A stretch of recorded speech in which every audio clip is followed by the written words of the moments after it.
একদা এক বাদশাহ তার রাজদরবারে বসেছিল। সে তার উজিরকে ডেকে বলল, হে উজির, আমি কখনো ফেরেশতা দেখিনি। আমার ফেরেশতা দেখতে মন চাচ্ছে। আমার সামনে ফেরেশতা এনে হাজির করো। আমি কখনো ফেরেশতা দেখিনি। শুনেছি তারা দেখতে খুব সুন্দর, সহজ সরল হয়। তাদের মনও নাকি পবিত্র। তারা সেই সব কিছু করে যা আল্লাহ তাআলা নির্দেশ দেন। বাদশার এই কথা শুনে উজির বলল, হে বাদশাহ, ফেরেশতাদেরকে আমরা সাধারণ মানুষ দেখতে পাই না। তারা নূরের তৈরি। আল্লাহ তার বিশেষ কুদরতের নূর দিয়ে ফেরেশতা সৃষ্টি করেছেন। আমরা সাধারণ মানুষ তাদের কিভাবে দেখতে পাবো? তাদের দর্শন তো কেবল নবী রাসূলগণই পেতেন। আল্লাহ ফেরেশতার মাধ্যমে নবী রাসূলগণের নিকট ওহী প্রেরণ করতেন। এটা শুনে বাদশাহ বলল, আমি এত কিছু বুঝি না। তুমি যেভাবেই হোক একজন ফেরেশতাকে আমার নিকট হাজির করো। মনে রেখো, তোমার নিকট কেবল 10 দিন সময় আছে। যদি এর মাঝে তুমি ফেরেশতা হাজির করতে না পারো, তাহলে তোমাকে মৃত্যুদণ্ড দেওয়া হবে। বাদশার কথা শুনে উজির ভয়ে থর থর করে কাঁপতে লাগলো। সে খুবই চিন্তিত হয়ে পড়ল। এরপর তিনি ফেরেশতার খুঁজে প্রাসাদ থেকে বেরিয়ে এলেন এবং মনে মনে আল্লাহর কাছে দোয়া করতে লাগলেন, হে আল্লাহ, হে দয়াময় প্রভু, আপনি আমাকে একজন ফেরেশতার সঙ্গে সাক্ষাৎ করিয়ে দিন, নয়তোবা বাদশাহ আমাকে হত্যা করে ফেলবে। উজির মৃত্যুদণ্ডের কথা ভেবে ভীত ছিল। সে এসব কথা ভাবতে ভাবতে একটি জঙ্গলে প্রবেশ করল। এরপর বিশ্রাম নেওয়ার উদ্দেশ্যে একটি গাছের নিকট বসল। আর তখনই উজির খেয়াল করলো তার কাছেই একজন বয়স্ক মানুষ বসে আছে। তাকে দেখে কোনো দরবেশের চেয়েও কম মনে হচ্ছিল না। উজির তার নিকট গিয়ে দাঁড়ালো। উজিরকে দেখে সেই দরবেশ জিজ্ঞেস করলো, তুমি কে বাবা? এখানে কেন এসেছো? উজির বলল, আমি অমুক বাদশাহর উজির। আমি রাজ দরবারে বসবাস করি। কিন্তু হঠাৎ আমার বাদশার মন চাচ্ছে ফেরেশতা দেখতে। আচ্ছা, আপনি বলুন তো, ফেরেশতাকে সাধারণ মানুষ দেখতে পায়? ফেরেশতারা নূরের তৈরি। আমরা সাধারণ মানুষ কিভাবে ফেরেশতাদেরকে দেখব? বাদশাহ বলছেন, আগামী 10 দিনের মধ্যে তার সামনে ফেরেশতা হাজির না করলে তিনি আমাকে মৃত্যুদণ্ড দেবেন। এখন আপনি বলুন, আমি কি করব?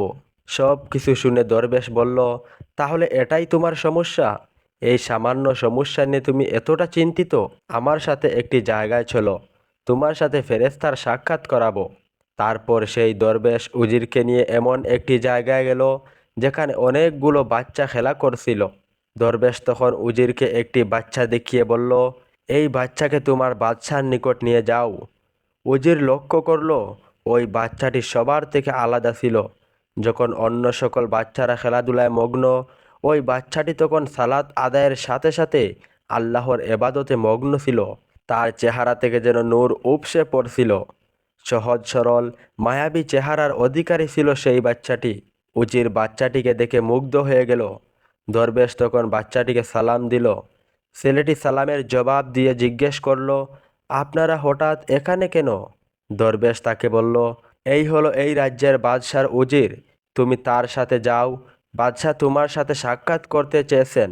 বাচ্চাটি বলল, আমি একজন সাধারণ গরিব ছেলে। বাদশাহ আমার সাথে সাক্ষাৎ করতে কেন চাইবে? তাছাড়া আমি জঙ্গলে আমার এই সাথীদের সাথে ভালোই আছি। আমার প্রধান কাজ আল্লাহ তাআলাকে সন্তুষ্ট করা। দরবেশ তখন বাচ্চাটিকে বলল, তুমি বাদশার দরবারে যাও। বাদশার সাথে দেখা করে তুমি তোমার কথায় তাকে সন্তুষ্ট করো। তুমি যদি সেখানে যাও, আমি তোমাকে আল্লাহ তাআলাকে খুশি করার একটি উপায় বলে দেব। এই কথা শুনে ছেলেটি উজিরের সাথে যাওয়ার জন্য রাজি হলো। উজির সেই দরবেশকে শুকরিয়া জানিয়ে ছেলেটিকে সাথে নিয়ে রাজ দরবারের উদ্দেশ্যে রওনা দিল। প্রাসাদে পৌঁছানোর পর ছেলেটি বাদশাহকে সালাম দিল। বাদশাহ সালামের জবাব দিয়ে অবাক হয়ে ছেলেটির দিকে তাকিয়ে রইল।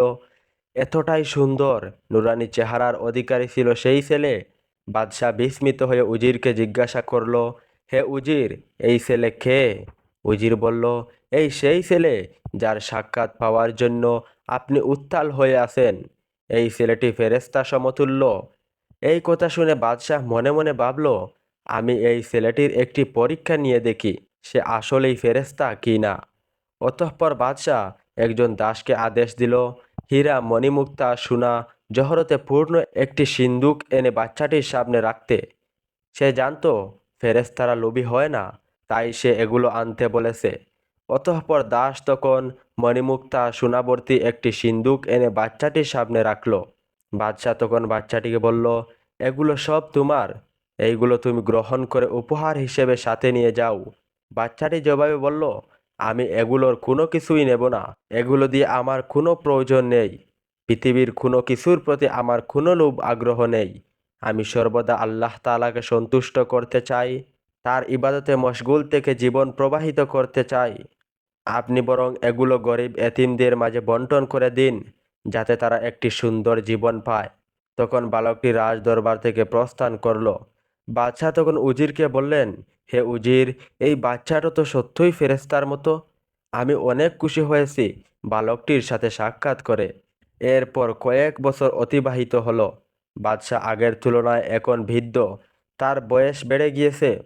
একদিন সে আবার উজিরকে ডেকে বলল, হে উজির, আমি কখনো শয়তান দেখিনি, আমার শয়তানের সাথে দেখা করার ইচ্ছা হয়েছে। তুমি যেভাবে আমার সাথে ফেরেশতার সমতুল্য বালকের সাক্ষাৎ করেছিলে, এবার শয়তানকে হাজির করো। উজির এবারও চিন্তায় পড়ে গেল। সে আবারও সেই জঙ্গলে চলে গেল ওই দরবেশের সাথে দেখা করতে। কিছু সময় পর সে জঙ্গলে পৌঁছে গেল এবং দরবেশের সাথে তার সাক্ষাৎ হলো। অতঃপর উজির দরবেশকে লক্ষ্য করে বলল, হে দরবেশ বাবা, আপনি আমায় কয়েক বছর আগে ফেরেশতার সন্ধান দিয়েছিলেন। এখন আমার বাদশার শয়তান দর্শন করতে ইচ্ছা করছে। আপনার কাছে আমার অনুরোধ, আপনি দয়া করে আমাকে শয়তানের সন্ধান দিন। এইসব কথা শুনে দরবেশ বলল, এসো আমার সাথে, আমি তোমাকে শয়তান দেখাবো। অতঃপর দরবেশ উজিরকে নিয়ে একটি কারাগারের সামনে উপস্থিত হলো। সে তাকে কক্ষের কাছে নিয়ে গিয়ে বলল, ভেতরে যে আসামি রয়েছে সে একজন শয়তান। এই জীবনে এমন কোনো পাপ নেই যা সে করেনি। এরপর দরবেশ প্রধান প্রহরীকে বলল, আপনি এই আসামিকে উজিরের সাথে যেতে দিন, বাদশাহ তার সাথে সাক্ষাৎ করতে চেয়েছে। প্রধান প্রহরী প্রথমে রাজি হচ্ছিল না, কারণ যে ব্যক্তি বন্দী রয়েছে সে অতি ভয়ঙ্কর, মানুষের জন্য ক্ষতিকারক। অতঃপর উজিরের অনুরোধে সে রাজি হলো। আসামির সাথে দুইজন প্রহরীকে পাঠানো হলো পাহারা দেওয়ার জন্য। উজির তাদেরকে নিয়ে রাজ দরবারে হাজির হলো। বাদশাহ শেকল দিয়ে বাঁধা আসামিকে দেখে জিজ্ঞাসা করলো, কে এই ভয়ঙ্কর ব্যক্তি? উজির বলল, জাহাপনা, এই সেই ব্যক্তি যার সাথে আপনি সাক্ষাৎ করতে চেয়েছেন। এই ব্যক্তি এমন কোনো খারাপ কাজ নেই যা সে করেনি। সে মদ পান, মানুষ হত্যা সহ লুটপাটি করেছে। সে মানুষের জীবনকে নরক বানিয়ে দিল, মানুষের উপর অন্যায় জুলুম করত, মেয়েদেরকে অসম্মান করত, আরও অনেক খারাপ কাজের সাথে যুক্ত ছিল এই শয়তান। তখন বাদশাহ লোকটিকে দেখেই বুঝে গিয়েছিলেন এই ব্যক্তি অত্যন্ত খারাপ চরিত্রের অধিকারী। অতঃপর বাদশাহ তাকে জিজ্ঞাসা করল, হে ব্যক্তি, তুমি কিভাবে এত খারাপ কাজের সঙ্গে যুক্ত হলে? আসামি বলল, হে বাদশাহ, আমি ইতিপূর্বে এমন ছিলাম না। আমি আল্লাহ ভীরু মানুষ ছিলাম। আমি সর্বদা আল্লাহর ইবাদতে মগ্ন থাকতাম। ছোটবেলায় মানুষ আমাকে ফেরেশতা বলে সম্বোধন করত, কিন্তু আমি যত বড় হতে লাগলাম, খারাপ সঙ্গের কারণে আমি এবাদত থেকে দূরে যেতে লাগলাম। খারাপ মানুষের সাথে থেকে খারাপ কাজে যুক্ত হয়ে গেলাম। এখন আমি পুরোপুরি শয়তানে পরিণত হয়েছি। অতঃপর আসামির এই কথা শুনে বাদশাহ আসামিকে চিনতে পারল। তখন বাদশাহ বলল, তুমি কি সেই বালক যে ছোট থাকা অবস্থায় আমার কাছে এসেছিলে? আমি তোমাকে হীরা মণিমুক্তা ভর্তি সিন্দুক উপহার দিয়েছিলাম, কিন্তু তুমি তা নিতে অস্বীকার করেছিলে। আসামি বলল, হে বাদশাহ, আমার সব কিছু মনে আছে। মূলত খারাপ সঙ্গের কারণেই আজ আমার এই দশা। মানুষ যখন ভালো ব্যক্তির বন্ধুত্বের অনুসরণ করে তখন সে নেককার ইমানদার বান্দাতে পরিণত হয়, কিন্তু যখন সে খারাপ সঙ্গের পাল্লায় পড়ে তখন সে খারাপ কাজ করে শয়তানে পরিণত হয়। বলা হয়ে থাকে, খারাপ সঙ্গ বিষাক্ত সাপের চেয়েও ভয়ানক। বিষধর সাপ কামড় দিলে তো কেবল মানুষের জীবন চলে যাওয়ার সম্ভাবনা থাকে, কিন্তু খারাপ সঙ্গ মানুষের জীবন ও আখিরাত দুটোই ধ্বংস করে দেয়। এই কাহিনী থেকে আমরা এটাই শিক্ষা পেলাম, খারাপ সঙ্গ ছেড়ে ভালো বন্ধুদের সাথে চলে যেন আমাদের ইহকাল ও পরকাল দুটোই সফল হয়ে যায়।